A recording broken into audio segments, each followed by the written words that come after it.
Assalamualaikum warahmatullahi wabarakatuh. Selamat pagi anak-anak. Waalaikumsalam, pagi Ibu. Ibu doakan semoga kita selalu diberikan kesehatan dan kalian semangat belajarnya ya. Amin. Ya, Bu. Sebelum memulai pembelajaran, Ibu ingatkan untuk mengisi kehadiran di Google Form terlebih dahulu.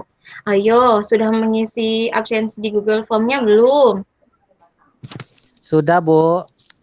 Yang lainnya Bu. sudah belum? Sudah. Baiklah. Sudah, Bu. Ya, syukur kalau sudah. Hal itu untuk memastikan kalau kalian benar-benar mengikuti pembelajaran Ibu hari ini. Sebelum memulai pembelajaran, terlebih dahulu kita berdoa. Coba Ibu minta Dwi untuk memimpin doa. Oke, teman-teman, iya, Bu. Ayo. Teman-teman, sebelum kita belajar, marilah kita berdoa.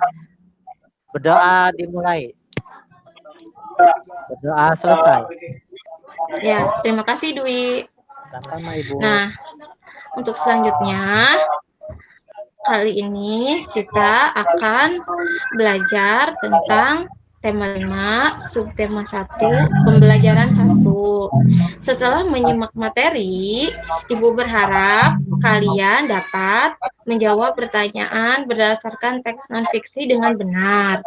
Lalu, kalian juga dapat menyimpulkan cerita dengan bahasa sendiri mengenai teks Raja Purnawarman secara rinci dan sistematis. Lalu, selain itu, kalian dapat mengidentifikasi perjuangan tokoh di zaman Hindu dan dapat membuat peta pikiran mengenai nilai-nilai perjuangan peninggalan sejarah kerajaan di masa lalu dan dapat menganalisis sifat-sifat cahaya dengan benar. Dan yang berikutnya yaitu dapat membuat laporan tentang sifat-sifat cahaya. Nah, pada pembelajaran sebelumnya, kita sudah belajar tentang pahlawan dan sikap-sikap yang dimiliki oleh pahlawan. Hari ini kita akan belajar tentang nilai-nilai perjuangan di zaman Hindu. Nah, ini ada teks tentang Raja Purnawarman yang sebelumnya sudah Ibu kirimkan file PowerPoint-nya melalui WhatsApp grup ya. Sekarang kalian bisa melihat sambil mendengarkan penjelasan Ibu. Raja Purnawarman adalah raja dari kerajaan Tarumanegara. Beliau mulai memimpin pada tahun 395 Masehi. Dan beliau adalah raja yang selalu berjuang untuk rakyatnya. Beliau juga merupakan raja yang adil dan bijaksana. Selain itu, beliau selalu memperhatikan kepentingan rakyatnya. Raja Purnawarman itu bukti dia memperhatikan kepentingan rakyatnya, dia telah membangun saluran air dan memperbaiki alur sungai sehingga air dapat mengalir ke seluruh wilayah kerajaannya. Ayo, siapa yang masih menyimak materi? Coba, selain itu Raja Purnawarman juga merupakan raja yang pemberani. Dia berhasil mengalahkan perompak yang merajalela di wilayah perairan kerajaannya.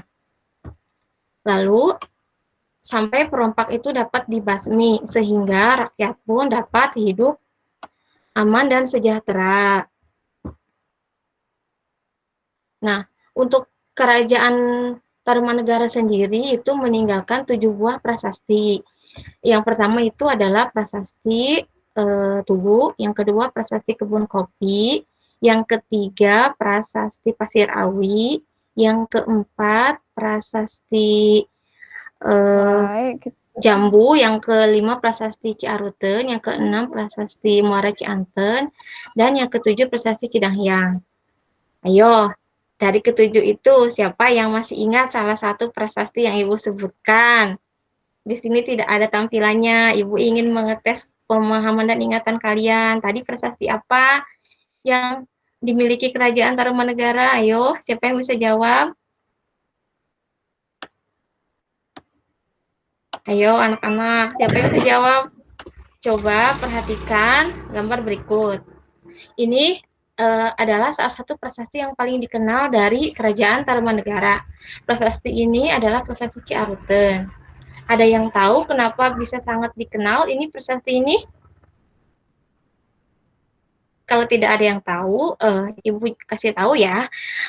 Alasannya adalah prasasti ini merupakan wujud kecintaan rakyat kepada Raja Tarumanegara. Dan di prasasti ini terdapat pahatan telapak kaki Raja Purnawarman yang diibaratkan seperti telapak kaki Dewa Wisnu. Itu alasannya. Nah, coba kalian perhatikan gambar berikut ya, anak-anak. Ini adalah gambar peninggalan kerajaan Hindu dan Buddha di masa lalu, dan ada juga kerajaan Islam. Ada gambar candi, dan juga ada gambar patung atau arca yang merupakan peninggalan kerajaan Buddha dan Hindu, sedangkan masjid adalah peninggalan kerajaan Islam. Untuk itu, kalian bisa melihat lebih jelas ini. Tapi, kalian harus tahu ya anak-anak, bahwa peninggalan kerajaan di masa lalu tidak hanya benda-benda bersejarah saja, tapi juga ada nilai-nilai perjuangan yang masih bisa dirasakan saat ini dan mempengaruhi kehidupan masyarakat.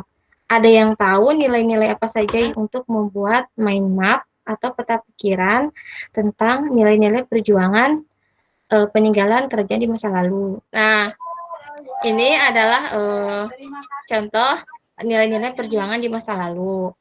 Nah, setelah tadi kita belajar tentang nilai-nilai perjuangan di masa lalu, ini kita akan belajar tentang sifat-sifat cahaya. Tapi untuk membuktikannya, Ibu akan menugaskan kalian secara berkelompok untuk membuktikan sifat-sifat cahaya tersebut, dibagi oleh 2 kelompok. Berarti, dan sudah dipresentasikan juga tadi sedikit. Nah, berarti pembelajaran hari ini sudah selesai ya anak-anak. Nah, tadi kita sudah belajar tentang sifat-sifat cahaya. Ibu berharap semoga setelah pembelajaran selesai, kalian dapat menerapkannya dalam kehidupan sehari-hari ya. Untuk pembelajaran berikutnya, kita akan belajar tentang perjuangan Raja Bala Putra Dewa. Bagi yang punya buku siswa di rumah boleh dibuka-buka ya untuk persiapan pembelajaran berikutnya. Nah, pembelajaran hari ini sudah selesai anak-anak. Terima kasih ya sudah mengikuti pembelajaran dengan baik. Berdoa dulu terlebih dahulu. Berdoa dipimpin sama Dwi lagi. Coba Dwi, pimpin baca doa sebelum pulang. Sebelum pulang, halo teman-teman. Iya. Sebelum pulang, kita berdoa terlebih dahulu. Berdoa dimulai. Nah, coba silahkan baca. Berdoa selesai. Oh iya anak-anak, maaf tadi Ibu lupa mengingatkan. Nanti untuk memahami materi yang telah Ibu berikan, kalian coba mengerjakan LKPD secara mandiri ya, yang filenya sudah Ibu kirimkan melalui WhatsApp group. Nah, bentar Ibu contohkan dulu LKPD-nya ya. Contoh LKPD-nya bisa dilihat? Iya Bu, ada. Ini contoh LKPD-nya, ini hanya contoh saja. Nanti cara pengerjaannya dan LKPD-nya sendiri kalian bisa mengerjakan di buku tulis masing-masing ya. Tadi caranya sudah Ibu kirim lewat WhatsApp group. Ini LKPD-nya. Setelah mengerjakan LKPD, nanti jangan lupa untuk mengerjakan soal evaluasi melalui aplikasi Google Form yang alamat linknya sudah Ibu kirimkan melalui WhatsApp group juga. Gimana, siap tidak untuk mengerjakan anak-anak? Siap Bu. Siap Bu. Bagus. Siap, Bu. Anak-anak, pembelajaran hari ini Ibu akhiri ya. Terima kasih atas perhatiannya dan Ibu meminta maaf kalau ada kesalahan. Ibu akhiri. Wassalamualaikum warahmatullahi wabarakatuh.